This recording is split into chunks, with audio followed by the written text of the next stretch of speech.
ప్రభునామంలో మీ అందరికీ కూడా ప్రేమపూర్వకమైన వందనాలు తెలియజేస్తున్నాను. దేవుడి మహాకృపను బట్టి ఈ రీతిగా మరి ప్రతి ఉదయ కాలంలో మీకు దేవుని యొక్క వాక్యాన్ని అందించడాన్ని బట్టి ప్రభునందు నేను సంతోషిస్తున్నాను.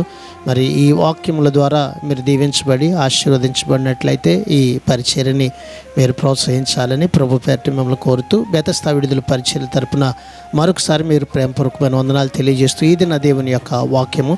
యెహోవా ఎదుట మౌనంగా ఉండి ఆయన కొరకు కనిపెట్టుకున్నాము. కీర్తనల గ్రంథం 37వ అధ్యాయము 7వ వచనం.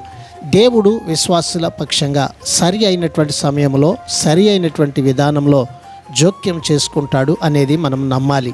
దుర్మార్గుల శ్రేయస్సు విజయాలను చూచి విశ్వాసులు ఎప్పటికీ కూడా ఆందోళన అనేది చెందకూడదు. ఇలా ఆందోళన చెందడం విశ్వాసులను పాపం చేసేందుకు దారి తీస్తుంది, కానీ ఏ రకమైన మేలు అనేటువంటిది మనకి చేకూరదు అనే సత్యాన్ని మనము గ్రహించి దేవుని ఎదుట నమ్మకస్తులుగా జీవిద్దాం. అట్టి కృపను దేవుడు మనందరికీ ఈ దినాన్ని దయచేయునుగాక. ప్రార్థన.